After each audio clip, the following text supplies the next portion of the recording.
उन्हाळ्याचा महिना आपल्या प्रखरतेवर होता. जमिनीवरून गरमीचे तरंग उठत होते. अंगणात ठेवलेल्या खाटेवर वसंतरावांनी आपले थकलेले पाय पसरून अंग टाकले होते. त्यांचं म्हातारं शरीर घामानं निथळत होतं. रात्रीचे 2 वाजले होते, पण डोळ्यावरची झोप गायब होती. झोप आली तरी कशी आली असती? सकाळपासून त्यांच्या पोटात अन्नाचा एक कणही गेला नव्हता. आता तर पोटातील आतडी वाकडी तिकडी होऊन अन्नासाठी आक्रोश करत होती. आकाशाकडे नजर लावून ते आपल्या स्वर्गवासी पत्नी सरस्वती ताईंची आठवण काढत होते. त्यांच्या डोळ्यातून हळूहळू अश्रू वाहू लागले. गालावरील सुरतुक्यामधून वाट काढत ते मानेपर्यंत ओघळत होते. शेवटी जेव्हा भुकेची तडफड असह्य झाली, तेव्हा वसंतरावांनी कापऱ्या हाताने उठण्याचा प्रयत्न केला. मनात एक किरकोळशी आशा होती. कदाचित सुनेने त्यांच्यासाठी काहीतरी ठेवले असेल.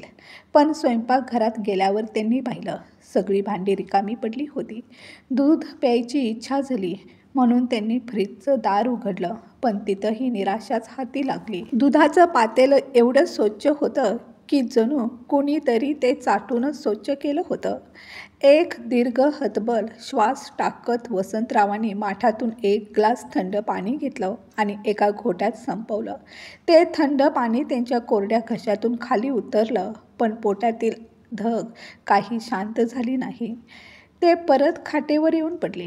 एकीकडे ज्येष्ठाचं जळजळीत ऊन आणि दुसरीकडे असह्य भूक. दोन्हींच्या मध्ये ते चुळबुळ करू लागले. प्रत्येक आवाजावर त्यांना वाटे की कदाचित त्यांचा मुलगा गौतम उठला असेल. कदाचित त्याला आपल्या म्हाताऱ्या बापाची आठवण आली असेल. पण तो फक्त त्यांचा भ्रमच निघाला. गौतम आणि सीमा आपल्या एअर कंडिशनर्ड खोलीत निवांत झोपले होते. बाहेरच्या उकाड्यापासून आणि वडिलांच्या वेदनेपासून पूर्णपणे बेखबर. काल रात्री ते दोघं एका लग्न समारंभाला गेले होते. तिथं त्यांनी राजेशाही जेवणाचा आस्वाद घेतला आणि रात्री उशिरा परतले. सुनेने वसंतरावांसाठी कालच्या उरलेल्या 2 शिळ्या पोळ्या डब्यात ठेवल्या होत्या आणि निघताना रखरखीत आवाजात म्हणाली होती, बाबा, या पोळ्या ठेवल्या आहेत. चहा बनवून त्यासोबत खा. हे काही नवीन नव्हतं. सरस्वती ताई गेल्यापासून हेच चालू होतं. रात्रीच्या उरलेल्या पोळ्या वसंतरावांच्या वाट्याला यायच्या. आता त्यांना त्या अपमानाची आणि तिरस्काराची सवय झाली होती. त्यांनी काही न बोलता मान डोलावली होती, कारण त्यांना ठाऊक होतं, काहीही बोललं तर घरात महाभारत माजेल आणि त्या महाभारतात नेहमीच विजय सुनेचाच होतो. भूक लागल्यावर त्यांनी तोच डबा उघडला, पण झाकण काढताच एक तीव्र आंबूस दुर्गंध त्यांच्या नाकात शिरला. उकाड्यामुळे कालच्या पोळ्या खराब झाल्या होत्या. त्याच्यावर हलका हिरवट बुरशीचा थर पडला होता. भूक टोकाला पोहोचली होती, पण कुजलेली पोळी गळ्यातून खाली कशी उतरली असती. घृणेने त्यांनी डबा बंद केला. आजूबाजूला पाहिलं, पण खाण्यासारखं काहीच नव्हतं. बिस्किटाचा डबा रिकामा होता आणि सुनेनं स्वयंपाकघरातील कपाटाला कुलूप लावलं होतं. रात्री 12 वाजताच्या सुमारास कार थांबल्याचा आवाज आला. मुलगा आणि सून लग्नावरून परतले होते. त्यांचं हसणं खिदळणं वसंतरावांच्या कानावर आलं, पण त्यांच्या अंगात इतकी ताकद नव्हती की त्यावेळी ते काही मागतील. त्यांना ठाऊक होतं, त्याचा शेवट काय होईल. सीमा तोंड वाकडं करून म्हणाली असती, या वयात इतकं काय खाता? दिवसभर तर फक्त आरामच करता. आणि मुलगा गौतम, जो पत्नीच्या प्रत्येक शब्दाला ब्रह्मवाक्य मानायचा, तोही तिच्याच बाजूने उभा राहिला असता. म्हणून ते गप्पच राहिले. खाटेवर पडून त्यांनी भूक आणि वेदना दोन्हीही गिळल्या. रात्र जसजशी गडद होत गेली तसतशी त्यांच्या भुकेची यातना वाढत गेली आणि तडफडत तडफडत ते कधी झोपले त्यांनाही कळलं नाही. सकाळी त्यांच्या झोपेचं भान स्वयंपाकघरातून येणाऱ्या कुकरच्या तीव्र शिट्टीने तुटलं. डोळे उघडताच त्यांनी पाहिलं, प्रकाश हलकाच झळकत होता. अंगात अशक्तपणा, डोळ्यात जळजळ, पण मनात मात्र एकच विचार, आज काहीतरी खायला मिळेल का? शरीर थरथरत होतं. तरी त्यांनी हात धुतले, कपाळावर थोडं पाणी मारलं आणि परत आपल्या खाटेवर बसले. देवा, आता तूच काहीतरी कर. या म्हातारपणात भुकेनं मरण नको देऊ. त्यांच्या आवाजात असहाय्यतेचा सूर होता, पण तो आवाज कुणाच्या कानावरही गेला नाही. सूनबाई सीमा स्वयंपाकघरात काहीतरी बनवत होती. मसाल्यांचा आणि फोडणीचा सुगंध संपूर्ण घरभर दरवळत होता. तो सुगंध एखाद्या अमृतासारखा त्यांच्या नाकात शिरत होता आणि भुकेला आणखीनच भडकवत होता. क्षणभर तरी मनाला समाधान वाटलं. त्यांच्या मनात आशेचा एक किरण चमकला. चला, आता काही वेळातच गरमागरम जेवण मिळेल. ते असाच विचार करत खाटेवर बसले होते. तेवढ्यात त्यांच्या कानावर सीमाचा मोठा कर्कश आवाज आदळला. किती वेळ लावला उठायला? सूर्य डोक्यावर आला आहे. एवढ्या उशिरापर्यंत कोण झोपतं? म्हातारपणातही इतकी झोप कशी लागते? वसंतरावांनी सुनेकडं पाहिलं. तिच्या डोळ्यात ना सन्मान होता ना वात्सल्य. तिच्या आवाजात फक्त अधिकार आणि तिरस्कार भरलेला होता. तिनं गरम चहाचा कप जवळपास त्यांच्या हाताशी ठेवला आणि ठसक्याने म्हणाली, पटकन हा चहा पिऊन घ्या आणि घरातल्या कामात माझी मदत करा. एकाच श्वासात आदेश देऊन ती निघून गेली. 2 दिवस झाले. बाथरूममध्ये कपड्यांचा ढीग पडलाय. ते धुवून गच्चीवर सुकत घाला. कपडे व्यवस्थित झटकून टाका. त्यानंतर सगळ्या घरात झाडू मारून फरशी पुसून घ्या. आणि हो, मॉप व्यवस्थित पिळा बरं का, नाहीतर पाणी फरशीवर राहून सगळीकडे डाग पडतात. हात जरा पटापट चालवा. माझ्या माहेरची मंडळी येणार आहेत. त्यांच्यासाठी मला स्वयंपाक करायचा आहे. ते लोक येण्याआधी घरातलं सगळं काम आटोपायला हवं. सूनबाईचा प्रत्येक शब्द चाबकासारखा त्यांच्या थकलेल्या शरीरावर आणि जखमी आत्म्यावर आदळत होता. रात्रभर उपाशी राहिलेल्या अशक्त शरीराच्या वसंतरावांच्या तोंडातून एकही शब्द फुटला नाही. त्यांना ठाऊक होतं, काही बोलून काही साध्य होणार नाही. पाण्यासारखा पातळ चहाचा कप पिऊन त्यांनी स्वतःला दिलासा दिला आणि बाथरूममधील त्या कपड्यांच्या ढिगाकडे निघाले. म्हातारपण आणि आजारपणामुळे त्यांना एवढं कष्टाचं काम करणं कठीण होतं. तरीही ते विवश होते. काम करताना त्यांच्या श्वासाची गती वाढली होती. धापा लागत होत्या, पण ते थांबले नाहीत. आपल्याच घरात एक अस्वस्थ बिनपगारी मजूर झाल्यासारखे ते अख्खं घर स्वच्छ करत राहिले. जेव्हा घर आरशासारखं झळाळून निघालं, तेव्हा वसंतराव घामाने चिंब भिजून सीमाजवळ आले आणि नम्रतेने म्हणाले, सूनबाई, घरातलं सगळं काम केलं आहे. मला फार भूक लागली आहे. रात्रीपासून काहीही खाल्लेलं नाही. काल ज्या पोळ्या ठेवून गेली होतीस ना, त्यांचा वास येत होता म्हणून खाऊ शकलो नाही. हे ऐकताच सीमाचा चेहरा रागाने लालबुंद झाला. ती एखाद्या नागिनीसारखी फुतकारली. काय म्हणायचं आहे तुम्हाला? की मी तुम्हाला शिळं जेवण देते? देवा, आता माझ्यावर हेही आरोप करणं बाकी होतं. या वयात एवढं खोटं बोलताना लाज तरी वाटते का तुम्हाला?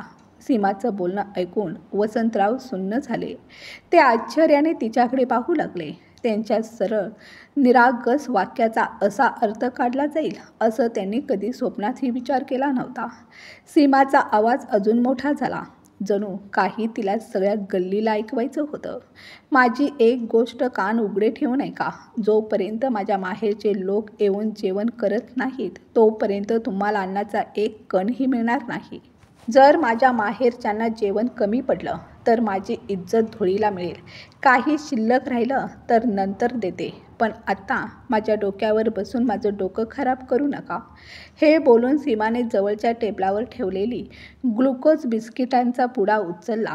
त्यात 4-5 बिस्किट होती आणि तो वसंतरावांच्या हातावर ठेवत म्हणाले, तुमच्या खोलीत जा, ही बिस्किटं खा आणि जोपर्यंत पाहुणे येऊन जात नाहीत तोपर्यंत खोलीबाहेर पाऊल टाकू नका. सगळ्या घरात फिरायची काहीच गरज नाही. आणि हो, अंगणातली तुमची ती खाट खोलीत नेऊन ठेवा. पाहुणे आले तर काय विचार करतील?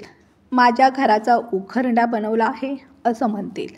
क्षणभर वसंतरावांच्या रक्ताचं तापमानच वाढलं. एक शांत ज्वालामुखी त्यांच्या आत धगधगू लागली.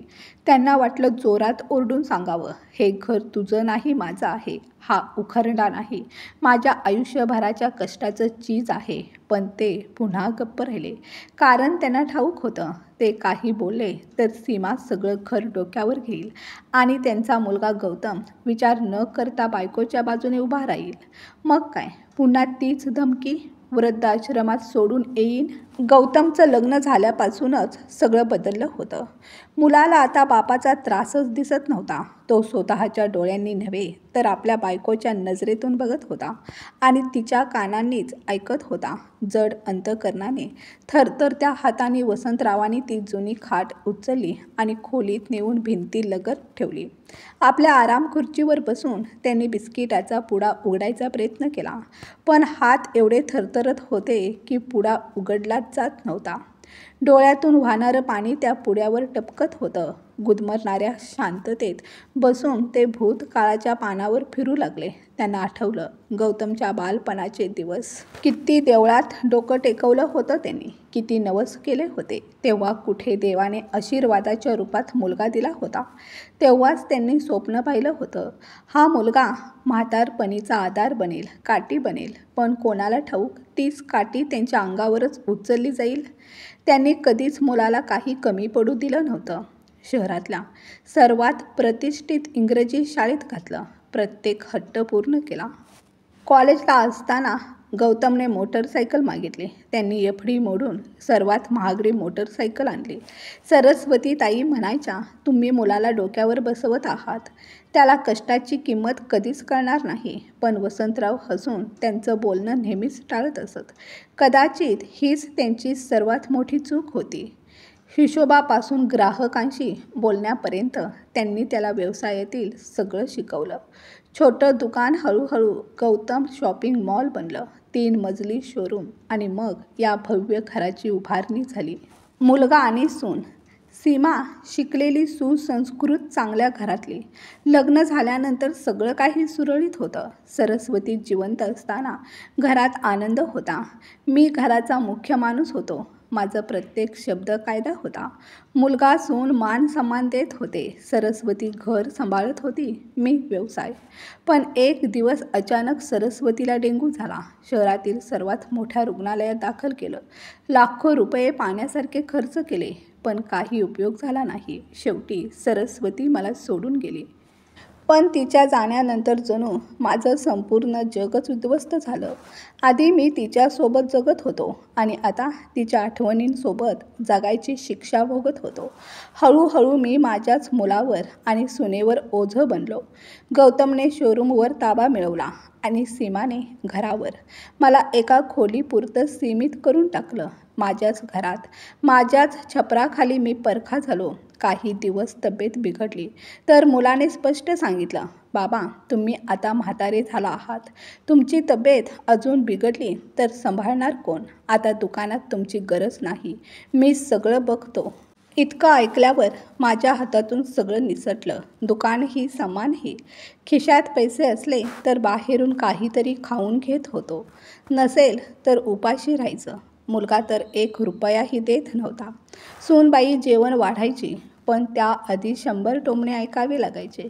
विचार करता करता त्यांचा कंठ दाटून आला आणि ते एखाद्या लहान लेकरासारखं रडू लागले. तेवढ्यात दरवाजाची बेल वाजली. आठवणींच्या समुद्रातून बाहेर आले. लक्षात आलं, सूनबाईच्या माहेरचे लोक आले आहेत. बाहेर हसरे आवाज, मस्करी, बोलणं, गडबड चालू होती. वेगवेगळ्या पदार्थांचा सुगंध दरवाजा खालून खोलीत येत होता आणि त्या सुगंधाने त्यांची भूक आणखीन निर्दयीपणे वाढवली. मी माझ्या खोलीत कैद झालो होतो. एखाद्या अपराधासारखा वाट पाहत होतो. केव्हा हा उत्सव संपेल आणि मला काहीतरी खायला मिळेल. कितीतरी तास गेले. पाहुण्यांसाठी डायनिंग टेबल सजलं. गरमागरम पुरी, व्हेज पुलाव, कुर्मा, कोशिंबीर, गुलाबजाम. सगळेजण बोटं चाटत जेवत होते आणि मी माझ्या खोलीत पाणी पिऊन भूक भागवायचा प्रयत्न करत होतो. पण तो पाण्याचा जगही आता रिकामा झाला होता. घसा कोरडा पडला होता. मी धाडस करून पाणी घेण्यासाठी बाहेर पडलो. तेवढ्यात स्वयंपाकघरात सूनबाईची आई, म्हणजे माझीच विहीणबाई, हसत म्हणाली, अगं सीमा, तुझ्या सासऱ्यांकडून काही काम करून घेतेस की नाही, की दिवसभर घरात बसून फुकटचं खातात? सीमा हसून म्हणाली, अगं आई, काय बोलतेस तू? आता हे म्हातारे झाले आहेत. थोडंफार काम मी करून घेते त्यांच्याकडून. झाडू, फरशी, कपडे, भांडी मी त्यांना बसून खायला घालणार थोडं. दोघींचं हास्य मोठं आणि निर्लज्ज होतं. जणू त्यांनी काही विनोद केला होता. मी तिथेच स्तब्ध उभा राहिलो. जणू कोणीतरी माझ्या पायात वितळलेला शिसा ओतला आहे. त्या शब्दांनी माझं अंतःकरण भेदलं. जणू विषारी बाणाने काळजाचं जाळं फाडलं.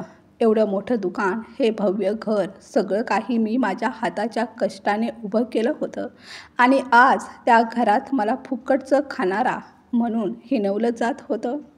माझ्या हातातून पाण्याचा स्टीलचा ग्लास निसटला. फरशीवर पडून खण असा आवाज झाला. तो आवाज ऐकून सीमा धावत आली. तिनं सांडलेलं पाणी पाहिलं आणि ताबडतोब ओरडली, तुम्हाला दिसत नाही का? मी सांगितलं होतं ना स्वयंपाकघरात येऊ नका म्हणून. मग इथे काय करायला आलात? सगळं घाण करून टाकलं. चला आता पटकन सगळं पुसून टाका. तिचं ओरडणं ऐकून माझं मन दुभंगून गेलं आणि तेवढ्यात गौतम आला. बाबा, सीमाने सांगितलं होतं ना की स्वयंपाकघरात येऊ नका. मग परत काय करायला आलात? सगळ्यांसमोर मूडच खराब केला. मी निशब्द होतो. उपाशी राहण्याची वेदना एवढी नव्हती जितकी या शब्दांनी आत्म्याला छेद दिला होता. मी खाली मान घालून फरशी स्वच्छ पुसली आणि थरथरत्या पावलाने माझ्या खोलीत परत गेलो. दरवाजा आतून बंद केला आणि माझ्या नशिबावर, माझ्या आयुष्यावर, माझ्या एकटेपणावर मी मोठ्याने रडू लागलो. जणू संपूर्ण आयुष्याचा हिशोब पाण्यात विलीन होत होता. संध्याकाळी पाहुणे निघून गेले आणि घरभर शांतता पसरली.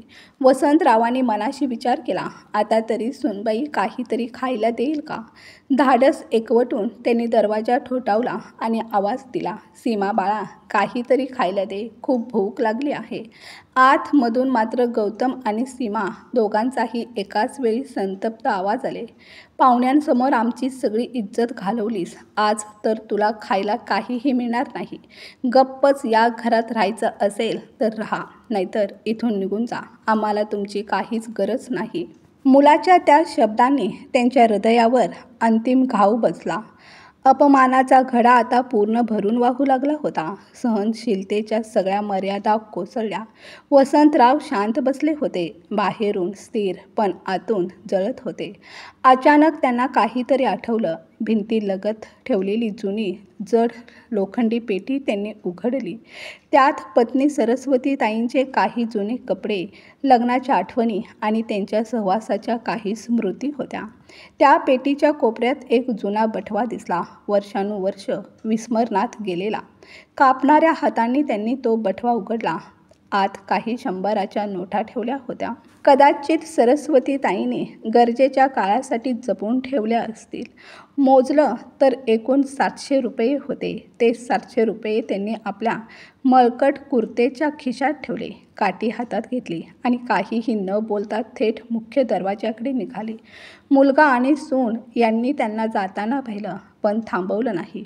कोणी विचारलंही नाही, बाबा यावेळी कुठं चाललात? त्यांची ती निशब्द चाल शब्दांपेक्षाही जास्त बोचणारी ठरली. घरातून बाहेर पडल्यानंतर त्या गरम रात्रीच्या हवेत वसंतरावांना पहिल्यांदाच स्वातंत्र्य जाणवलं. पण ते स्वातंत्र्य अस्वस्थतेने आणि लाचारीने ओथंबलेलं होतं. कुठे जायचं, काय करायचं काहीच माहीत नव्हतं. पण एक गोष्ट ठरवली होती, आता त्या अपमानित घरात ते परत जाणार नाहीत. भूक तीव्र लागली होती. सर्वप्रथम ते शेजारच्या एका धाब्यावर गेले, जिथे काही ट्रक चालक जेवत होते. 50 रुपयात त्यांनी पोटभर जेवण घेतलं. वर्षानंतर आपल्या मर्जीनं, आपल्या पैशानं जेवण केल्यानंतर जे समाधान मिळालं ते शब्दात सांगणं कठीण होतं. प्रत्येक घास अमृतासारखा वाटत होता. आता त्यांच्या खिशात 650 रुपये उरले होते. वृद्ध झाले होते ते, पण व्यापाऱ्याचं डोकं अजूनही तसंच चालत होतं. विचार सुरू झाला, या पैशात काय करता येईल? किती दिवस पुरतील हे पैसे? रोज उपाशी झोपायचं का? नाही, मला काहीतरी करायला हवं. कोणावर ओझं होऊन जगायचं नाही. संपूर्ण रात्र त्यांनी त्या धाब्यावर विचारात काढली. सकाळ होताच बस पकडली आणि शहरातील मुख्य घाऊक बाजारात पोहोचले. राहिलेल्या पैशात त्याने चिप्स आणि बिस्किटाचे काही पुडे घेतले आणि थेट विमानतळाबाहेर आले. एका झाडाखाली त्यांनी आपली छोटीशी दुकानदारी उघडली. सुरुवातीला मनात संकोच दाटला. त्यांनी लाखो रुपयांचा व्यवसाय उभा केला होता. तो आज 10-10 रुपयांचे पुडे विकत उभा होता. लोक काही कुतूहलाने, काही दयेने तर काही उपेक्षेने पाहत होते. तासनतास उन्हात उभं राहून ते घामाने चिंब झाले, पण त्यांनी धीर सोडला नाही. आपला आवाज थोडा ठाम केला. चिप्स घ्या काका, फक्त 10 रुपये. हळूहळू काही जणांनी घ्यायला सुरुवात केली. एका छोट्या मुलीने आपल्या वडिलांकडे हट्ट करून त्यांच्या हातून एक पॅकेट घेतलं आणि हसत म्हणाली, थँक्यू बाबा. त्या शब्दांनी वसंतरावांच्या डोळ्यात पाणी आलं. संध्याकाळपर्यंत त्यांचा सगळा माल विकला गेला. हिशोब केला तर 150 रुपये नफा झाला होता. त्या दिवशी त्या 150 रुपयांच्या कष्टावर त्यांना जे समाधान मिळालं ते त्यांच्या लाखो रुपयाच्या व्यवसायात कधीच मिळालं नव्हतं. रात्री झोपण्यासाठी ते एका निवासस्थानी गेले. त्या ठिकाणी एका रात्रीचं भाडं फक्त 10 रुपये होतं, एका छोट्याशा खाटेसह. हळूहळू हीच त्यांची रोजची दिनचर्या झाली होती. सकाळी लवकर उठून शेजारच्या सुलभ शौचालयात नित्यक्रम आटोपून ते होलसेल बाजारात जात. तिथून सामान खरेदी करून ते पुन्हा एअरपोर्टवर येत. काळ ओघाने त्यांच्या छोट्याशा दुकानात पाण्याच्या बाटल्या आणि फळांचे ज्यूसही दिसू लागले. त्यांचं व्यापारी डोकं पुन्हा जागं झालं होतं. त्यांना ठाऊक होतं ग्राहकांशी कसं बोलायचं, त्यांना कसं आकर्षित करायचं. त्यांचा विनम्र स्वभाव, चेहऱ्यावरचा प्रामाणिकपणा आणि बोलण्यातली नम्रता लोकांना आपसूक खेचत होती. आता त्यांच्याजवळ स्वतःच्या खर्चापुरते पैसे होते. ते पोटभर जेवत आणि थोडेसे पैसे साठवतही होते. त्यांना आता प्रत्येक छोट्या गरजेसाठी मुलगा आणि सुनेसमोर हात पसरण्याची वेळ येत नव्हती. आत्मसन्मानाने कमवलेली ती थोडीशी कमाई त्यांच्यासाठी जणू एखाद्या अमूल्य खजिन्यापेक्षा कमी नव्हती. अशा प्रकारे 8 महिने निघून गेले. या 8 महिन्यात गौतम आणि सीमाने एकदाही त्यांना शोधण्याचा प्रयत्न केला नाही. जणू ते त्यांच्या जगातून कायमचे नाहीसे झाले होते. दरम्यान हजारो मैल दूर सिंगापूरमध्ये विवेकचं इंजिनिअरिंग शिक्षण पूर्ण झालं होतं. तो आपल्या आई वडिलांना आणि आजोबांना सरप्राईज देण्यासाठी भारतात येत होता. विमानात बसल्यावर त्याच्या चेहऱ्यावर हसू उमटलं. मला अचानक पाहून आई बाबा किती खुश होतील आणि आजोबा तर मला पाहताच गळ्यात पडतील. शेवटी 7 वर्षांनी मी माझ्या बेस्ट फ्रेंडला भेटणार आहे. त्याला आठवलं, जेव्हा तो परदेशी जात होता तेव्हा बाबांच्या डोळ्यात अश्रू उभे राहिले होते. त्यांनी त्याच्या डोक्यावर हात फिरवत म्हटलं होतं, विवेक बाळा, खूप मोठा माणूस हो, पण आपल्या आई वडिलांना आणि आपल्या मातीला कधीच विसरू नकोस. त्या आठवणीने विवेकच्या मनात हलकासा हळवा स्पर्श उमटला. लहानपणी आजोबा त्याला गोष्टी सांगायचे, बागेत फिरायला घेऊन जायचे आणि जेव्हा तो आजारी पडायचा तेव्हा रात्रीभर त्यांच्या उशाशी बसून त्याचं कपाळ थोपटत राहायचे. गेल्या काही महिन्यांपासून तो जेव्हा घरी फोन करत होता तेव्हा आई वडील म्हणायचे, तुझे आजोबा झोपलेत, नाहीतर एखाद्या मित्राकडे गेलेत. त्याला थोडं विचित्र वाटायचं, पण संशय कधी आलाच नाही. एअरपोर्ट टर्मिनलमधून बाहेर पडताना विवेकची नजर गर्दीत आपल्या कुटुंबाला शोधत होती. अचानक गेटच्या जवळ एका कोपऱ्यात त्याची नजर एका अशक्त वृद्ध माणसावर पडली. तो एका छोट्याशा स्टूलवर बसला होता. समोर बिस्किटाचे पुडे आणि पाण्याच्या बाटल्या ठेवलेल्या. तो येणाऱ्या जाणाऱ्यांकडे पाहून विनम्रतेने म्हणत होता, चिप्स घ्या बाळा, फक्त 10 रुपये पॅकेट. त्याच्या चेहऱ्यावर उन्हाची झळ आणि काळजीची छाया स्पष्ट दिसत होती. विवेकचा मित्र त्याला कोपरा मारत म्हणाला, अरे विवेक, बघ ना, हे तर तुझ्या आजोबांसारखेच दिसत आहेत. विवेकने लक्ष देऊन पाहिलं आणि क्षणभर त्याचं रक्त गोठल्यासारखं झालं. जणू वेळ थांबली होती. त्याचे डोळे मोठे झाले, श्वास अडकला. हो, ते खरोखरच त्याचे आजोबा होते. तेच वसंतराव, जे एकेकाळी शहरातील प्रतिष्ठित व्यापारी होते, ज्यांच्या नावाचा मान सन्मान होता. आज ते रस्त्यावर बिस्किट विकत बसले होते. विवेक डगमगत्या पावलांनी धावत त्यांच्या जवळ पोहोचला, पण वसंतरावांनी त्याला ओळखलं नाही. ते थकलेल्या आवाजात म्हणाले, हे चिप्स घे बाळा, फक्त 10 रुपयाचं पाकिट आहे. सांग, कोणतं हवं आहे? विवेकच्या डोळ्यातून अश्रूंचा पूर आला, कंठ दाटून आला होता.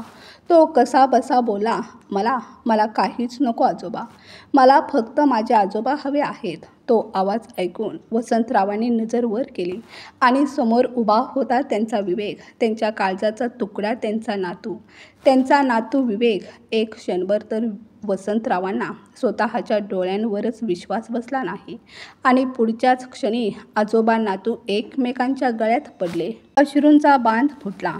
जणू वर्षानुवर्ष दडपलेली वेदना आणि साचलेलं प्रेम त्या क्षणी ओसडून वाहू लागलं.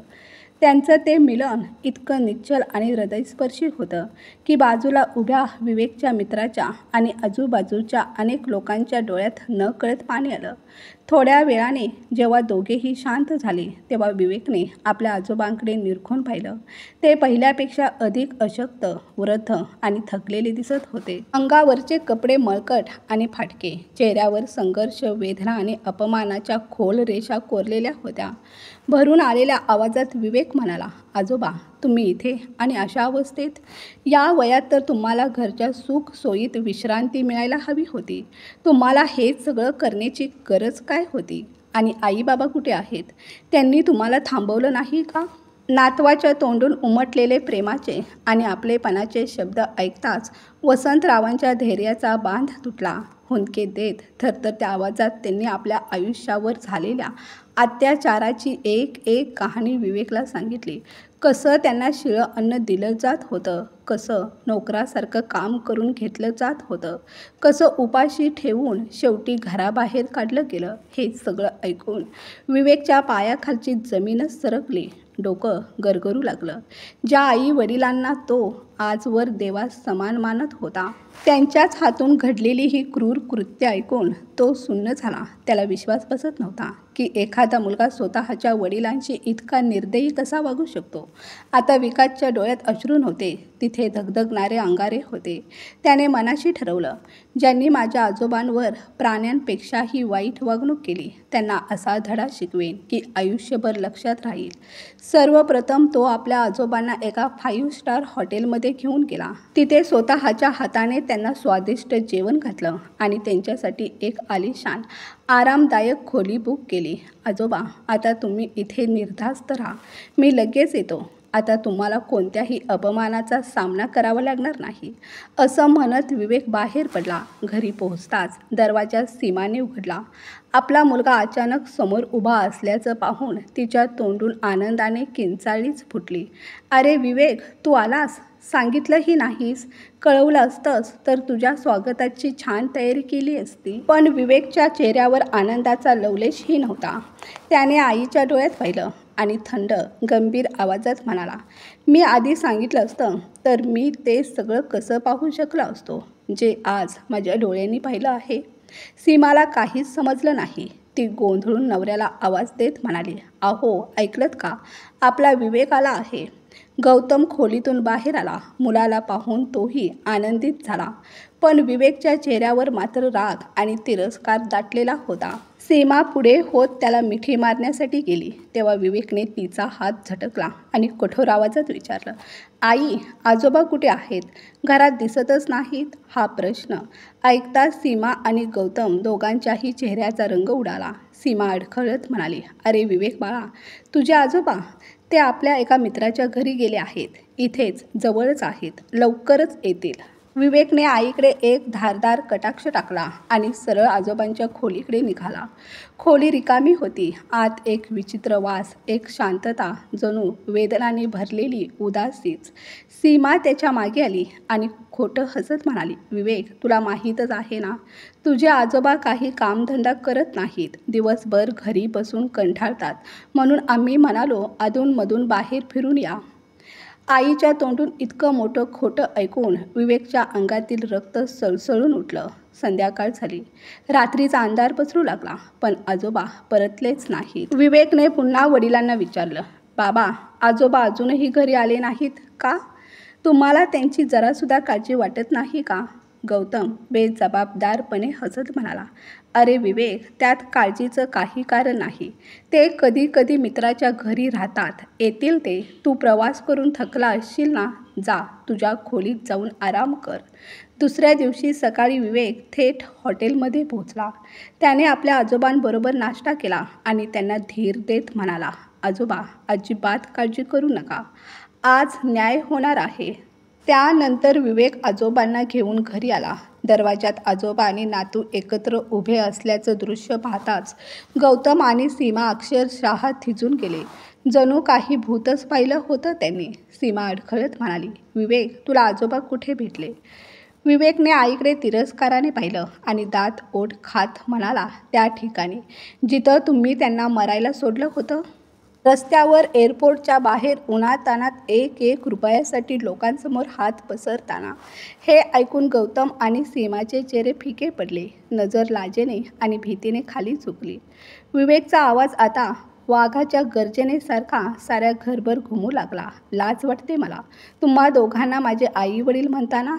किती कृतज्ञ, किती उपकार विसरलेले आहात तुम्ही, ज्यांनी स्वतःचं रक्त आणि घाम गाळून आयुष्यभर झगडून तुम्हाला या उंचीवर पोहोचवलं. त्या महान माणसालाच तुम्ही उपाशी ठेवलं, नोकरासारखं काम करून घेतलं आणि वरून खोटं बोलून सगळं झाकण्याचा प्रयत्न केला. तो आईकडे वळला आणि जळजळीत सुरात म्हणाला, म्हणतात ना, स्त्रीच्या हृदयात ममता असते, ती अन्नपूर्णेचं रूप असते. पण तू एक स्त्री असूनही आपल्या वडिलांसारख्या सासऱ्यांची इतकं घृणास्पद वागणूक तू कशी देऊ शकलीस? यानंतर विवेक आपल्या वडिलांकडे वळून म्हणाला, आणि तुम्ही बाबा, एक मुलगा असूनही आपल्या वृद्ध वडिलांचा त्रास समजू शकला नाहीत. या घरावर आणि दुकानावर सापासारखे कुंडली मारून बसलात. ते दुकान, हे घर, सगळं माझ्या आजोबांच्या कष्टाची कमाई आहे. आणि त्या महान माणसाला तुम्ही रात्रीची उरलेली शिळी भाकरी दिलीत, त्यांच्या खोलीत पंखाही नाही लावला. अशी अमानुष वागणूक तर माणूस शत्रूलाही देत नाही. उद्या जर मी तुमच्याशी असंच वागलो तर कसं वाटेल तुम्हाला? तेवढ्यात दरवाजावर दस्तक झाली. 2 पोलीस आत आले. विवेक निर्धाराने म्हणाला, इथे येण्याआधी मी आणि आजोबा पोलीस स्टेशनमध्ये तक्रार दाखल केली आहे. वृद्ध पालकांचा पालन पोषण व कल्याण अधिनियम 2007 अंतर्गत. इन्स्पेक्टरना पाहताच गौतम आणि सीमाची शुद्ध हरपली. क्षणात ते वसंतरावांच्या पायावर कोसळले. बाबा, आम्हाला माफ करा. आमच्याकडून खूप मोठी चूक झाली. माहीत नाही कोणतं भूत डोक्यात शिरलं होतं. आता असं कधीच होणार नाही. इतक्यात एक जबरदस्त थप्पड घरात घुमली. वसंतरावांनी संपूर्ण शक्तीनिश आपल्या मुलाच्या गालावर हात उचलला. गौतम खाली कोसळला. वसंतरावांच्या डोळ्यात अश्रू नव्हते, तर धगधगते अंगार होते. ते थरथरत्या पण दृढ आवाजात म्हणाले, अशा मुलापेक्षा मी निसंतान राहिलो असतो तरी बरं झालं असतं. इन्स्पेक्टर साहेब, घेऊन जा या दोघांना. मी अशा लोकांसोबत एक क्षणही राहू इच्छित नाही, जे माणुसकीच्या नावावरच कलंक आहेत. वसंतरावांच्या तोंडून हे शब्द ऐकताच गौतम आणि सीमा मोठ्याने रडू लागले. पोलिसांनी जेव्हा त्यांना बाहेर घेऊन जायला सुरुवात केली, तेव्हा दोघंही रडत माफीची भीक मागत मागे वळून पाहत राहिले. तेव्हा वसंतरावांची नजर आपल्या नातवावर, विवेकवर पडली. त्याच्या डोळ्यात आई वडिलांसाठी अश्रू दाटले होते. तो गंभीर होता, पण आपल्या आई वडिलांना तुरुंगात जाताना पाहण्याची त्याची हिंमत होत नव्हती. हे दृश्य पाहून वसंतरावांचं काळीज व्याकुळ झालं. त्यांनी तत्क्षणी इन्स्पेक्टर साहेबांना थांबवत म्हणाले, इन्स्पेक्टर साहेब थांबा, मी माझी तक्रार परत घेतो. या दोघांना सोडून द्या. माझ्या नातवाच्या आनंदासाठी मी या दोघांना शेवटची एक संधी देऊ इच्छितो. इन्स्पेक्टर साहेबांनी कठोर नजरेने गौतम आणि सीमाकडे पाहत स्पष्ट शब्दात चेतावणी दिली, म्हातारपण सर्वांचंच येतं. आज तुमचे वडील म्हातारे झाले आहेत, उद्या तुम्ही होणार आहात. जसं पेराल तसंच उगवेल, ही गोष्ट चांगली लक्षात ठेवा. जर पुन्हा तक्रार आली तर मग कोणतीही माफी मिळणार नाही. इतकं सांगून इन्स्पेक्टर साहेब निघून गेले. विवेक धावतच आपल्या आजोबांच्या गळ्यात पडला. त्या क्षणानंतर घरातील वातावरण पूर्णपणे बदलून गेलं. गौतम आणि सीमाला आपल्या चुकीची तीव्र जाणीव झाली होती. लाज, अपराधीपणा आणि ग्लानीच्या ओझ्याखाली ते दोघं दबून गेले. आता ते आपल्या वडिलांची काळजी घेऊ लागले. सीमा स्वतः आपल्या हाताने त्यांच्यासाठी गरमागरम जेवण बनवत होती आणि वेळेवर प्रेमाने वाढत होती. गौतम संध्याकाळी परत आल्यावर थेट आपल्या वडिलांच्या खोलीत जात असे. त्यांच्या जवळ बसून गप्पा मारत असे, त्यांची विचारपूस करत असे आणि आपल्या वागण्याबद्दल मनापासून माफी मागत असे. वसंतरावांच्या खोलीत आता नवीन एअर कंडिशनर लावण्यात आला होता. ते पुन्हा आपल्या घरात मान सन्मान आणि रुबाबाने राहू लागले होते. त्यांनी आपल्या मुलाला आणि सुनेला माफ केलं होतं, पण मनामध्ये मात्र एक न मिटणारी दरी कायमची निर्माण झाली होती. ते प्रत्येक क्षणी आपल्या नातवाला विवेकला मनोभावे आशीर्वाद देत असत, कारण त्याने फक्त त्यांना अपमान आणि वेदनेच्या अग्निपथातून बाहेर काढलं नव्हतं, तर त्यांच्या आत्मसन्मानाला नवा श्वास देऊन त्यांच्या म्हातारपणाला एक नवीन सुवर्ण सकाळ दिली होती. त्या दिवसानंतर वसंतरावांचं जीवन पूर्ण स्थिर झालं. घरात आता राग, अपमान आणि कटुता नव्हे, तर आपुलकीचा आणि ममतेचा गंध दरवळू लागला होता. विवेकच्या निरागस डोळ्यातून वसंतरावांना दररोज एक नवीन आशा दिसायची. जणू तो नातू नाही, तर देवाने पाठवलेला एक प्रकाश किरणच होता, ज्याने अंधाऱ्या घराला पुन्हा उजेड दिला होता. एके संध्याकाळी वसंतराव अंगणातल्या झुल्यावर बसले होते. संध्याकाळच्या वाऱ्यात पानं सळसळत होती आणि दूर कुठेतरी मंदिरात घंटानाद ऐकू येत होता. ते शांतपणे विवेककडे पाहत असले. त्यांच्या चेहऱ्यावर समाधान होतं, जणू आयुष्याचं ओझं हलकं झालं होतं. त्यांनी हळूच विवेकचा हात आपल्या हातात घेतला आणि म्हणाले, बाळा, माणसाला आयुष्यभर संपत्ती नको असते, फक्त माणुसकी हवी असते. ज्यांच्या मनात माणुसकी असते त्यांच्या घरात देवही कायम वसतो. विवेक काही क्षण निशब्द उभा राहिला, मग आजोबांच्या कुशीत शिरला. त्या कुशीत त्याला आई वडिलांचं प्रेम, आजोबांचं आशीर्वाद आणि देवाचं अस्तित्व सगळं काही सापडलं. रात्र गडद होत गेली आणि वसंतरावांनी आकाशाकडे पाहत डोळे मिटले. त्यांच्या चेहऱ्यावर एक गूढ शांत स्मित होतं, जणू ते मनात म्हणत होते, देवा, आता काही उरलं नाही, माझं घर पुन्हा जिवंत झालं आहे. त्या दिवसानंतर वसंतरावांचं घर खऱ्या अर्थाने घर बनलं, जिथे राग नव्हता, द्वेष नव्हता, फक्त माफ करण्याची ताकद आणि प्रेमाचं तेज होतं. मित्रांनो, कथा आवडली असेल तर कथेला लाईक, शेअर करा. चॅनलवर नवीन असाल तर प्लीज आपल्या चॅनलला सबस्क्राईब करा. कथा ऐकल्याबद्दल आणि वाचल्याबद्दल धन्यवाद.